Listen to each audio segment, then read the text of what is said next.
Take a look at this. I was digging through some old examples of propaganda that I have laying around and I stumbled across these. Looking at them, I almost chuckled to myself about their absurdity. I mean, come on, marijuana, the devil's harvest, assassin of youth, public enemy number one leading to insanity, despair, and even murder? Unless we're talking about cheeseburgers, I don't think smoking weed is causing any murders. But it sparked all sorts of questions in me, like who was behind this kind of stuff? Why did they feel the need to over-exaggerate or outright lie? And could stuff like this be a part of the reason why marijuana was made illegal so many years ago? I wanted to find out, so down the rabbit hole I went, and it goes deep. I spent hours upon hours painstakingly sifting through documents and sitting through some of the worst propaganda movies of all time to understand it all. But I had barely scratched the surface when the comic relief I had from looking at the absurdity of these posters was exchanged for some very unsettling feelings.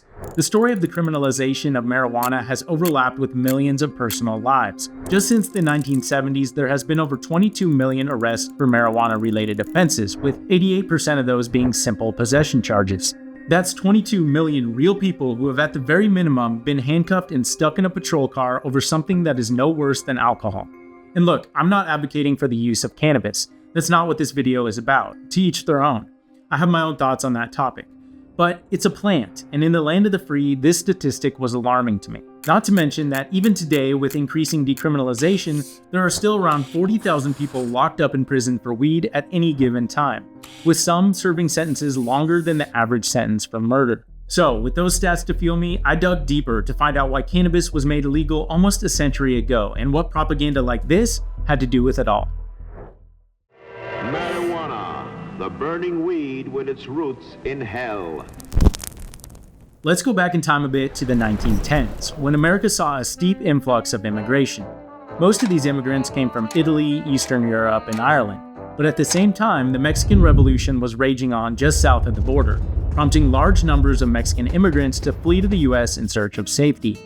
With them, they brought their customs, traditions, and the recreational use of marijuana, which was commonly used in Mexican culture at the time.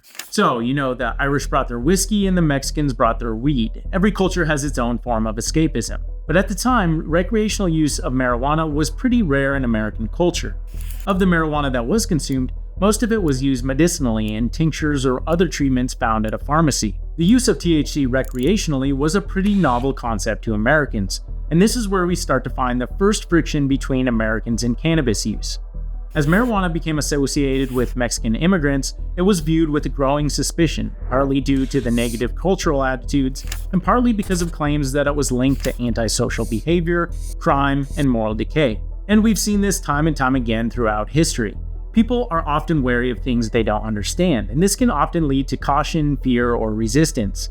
It's not easy for a nation to be a melting pot, and sometimes logic and reason can go out the window in favor of emotion. Which brings us to California, a place known for its progressive movements and recreational dispensaries on every corner. But ironically, it was one of the first states to make marijuana illegal. In 1913, spurred by fears of crime and societal decline, California amended the Poison Act to include marijuana, becoming the first state to ban it. Soon, other states followed suit, and by 1920, 8 states had laws banning its use. And that really blew my mind. Think about the timeline here. Prohibition started in 1920, so while alcohol was banned nationwide, marijuana was still legal in most states. Despite growing suspicions around cannabis, by 1920 the federal government was far more focused on alcohol, which was seen as a greater societal threat due to its widespread use and the temperance movement's strong influence. So while Americans couldn't legally buy a drink, marijuana remained accessible in most places, a fact that seems almost unbelievable given how the tables would later turn. But we all know how this goes. With enough momentum, ideology, both good and bad, spreads, and by 1930, 29 states had hopped on the bandwagon and outlawed marijuana. But it was still a state issue. If you didn't like the laws in California, you could still move to Arizona where it was legal. But in the late 1930s is where things start to change, and we get more widespread propaganda like this, leading to it being federally outlawed in 1937 under the Marijuana Tax Act. But still, how did we get here? I see propaganda like this, and I know there has to be more to the story. There's almost always someone behind it with something to gain, and this is where things get interesting. From what I could gather, there are 3 main buckets of motivation for marijuana being federally prohibited, and these buckets are all too familiar. Political motivation, economic interests, and good old-fashioned opportunism. But we'll start here with this guy, Harry Anslinger. In 1930, he became the first commissioner of the Federal Bureau of Narcotics, and if anyone was going to lead the charge on criminalizing marijuana, it was him. But before he became the face of America's first war on drugs, Anslinger had a long career in law enforcement and government service. He started out in international policing, working on suppressing opium trafficking, which earned him a reputation as an effective bureaucrat. This experience gave him a clear understanding of how to use public sentiment to push through policies, and he would soon apply those same tactics to marijuana. Interestingly, when Anslinger first took office, he didn't see marijuana as a major threat. In fact, he initially dismissed it as a nuanced drug that wasn't worth federal attention. His focus on the time was on heroin, cocaine, and alcohol, which were viewed as more serious issues at the time. But things quickly changed when the Prohibition era ended in 1933. The people speak. Prohibition is dead, and America's liberty-loving millions rejoice. With alcohol now legal again, the Federal Bureau of Narcotics needed a new target. Anslinger saw an opportunity to shift the Bureau's focus to marijuana, a drug that was gaining more attention in the media. For Anslinger, this was strategic. He needed to justify his existence and keep funding intact, so he began crafting a narrative around marijuana that made it out to be far more dangerous than it actually was. And this is where his campaign of demonization really took off. He launched a crusade to fully convince the American public and Congress that marijuana was a grave national threat. He played into existing media stories and public fears by exaggerating the effects of marijuana and linking it to violent crime, insanity, and moral decay.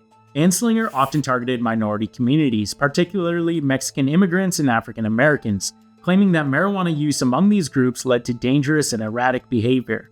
His message wasn't subtle either.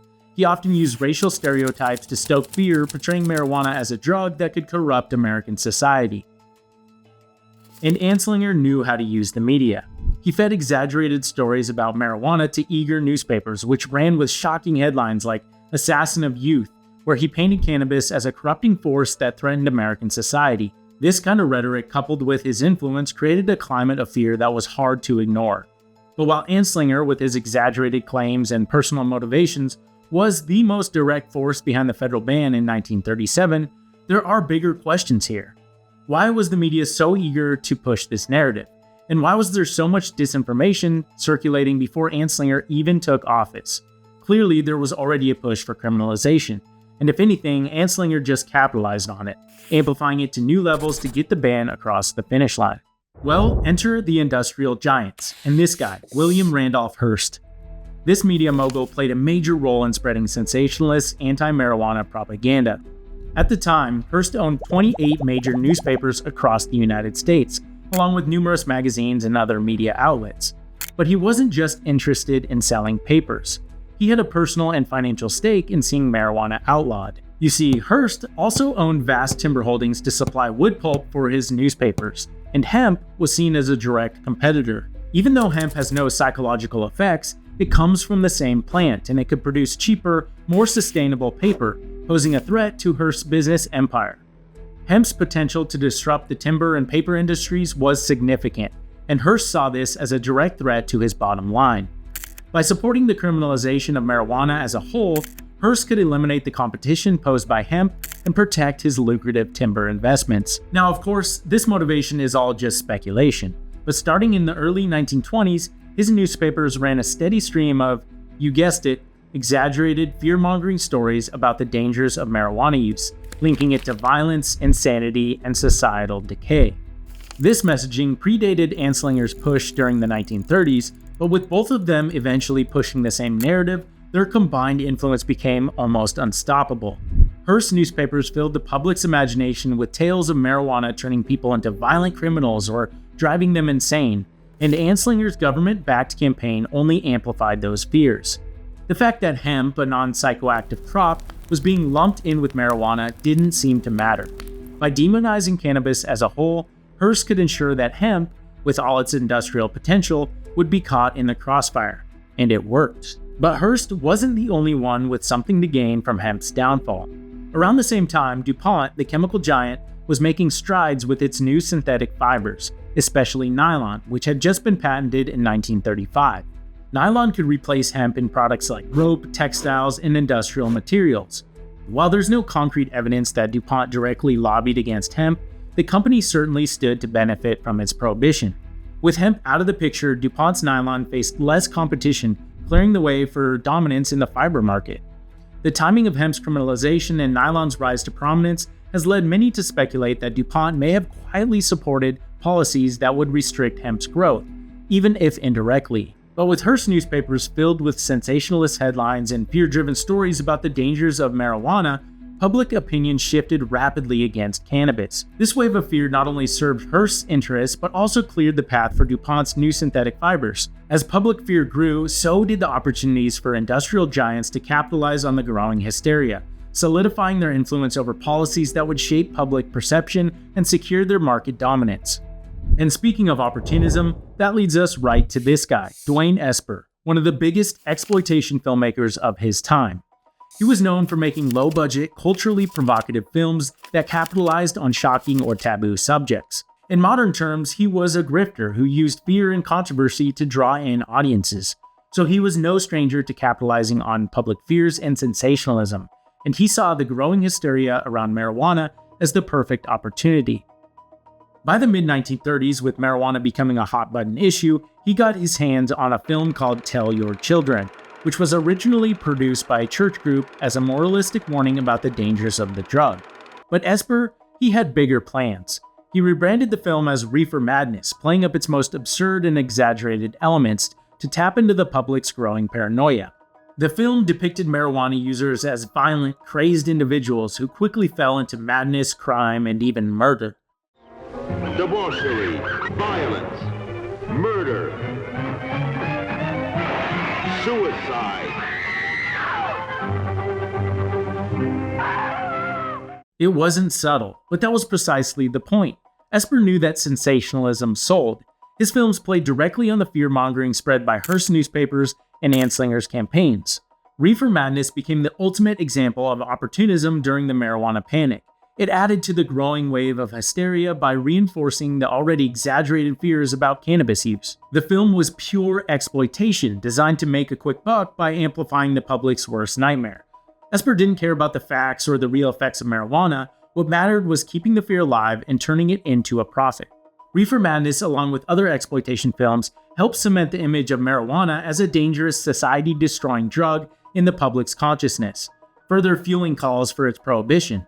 In reality, these films were so over the top that they became laughable in later decades. Yet in the 1930s, the genuine fear drummed up by the media became a way for opportunists to profit. This, combined with Hearst newspapers backing these narratives and Anslinger pushing for federal legislation, the groundwork was laid for the eventual Marijuana Tax Act of 1937, which made marijuana and hemp effectively illegal across the United States. From then on, the stigma only deepened. In the decades that followed, marijuana would be further demonized, especially during the war on drugs era of the 1980s, when it was lumped in with far harder drugs like heroin and cocaine. The negative connotations from the early years continued to shape public perception and policy. The groundwork laid in the 1930s set the stage for decades of criminalization and a lasting cultural stigma that would be difficult to dismantle. So, here we are. Decades of fear-mongering, prejudice, economic opportunism, and sensationalism, all converging to criminalize a plant. And from what I've gathered, it wasn't really about public safety. It seemed to be more about protecting industries and capitalizing on public fears.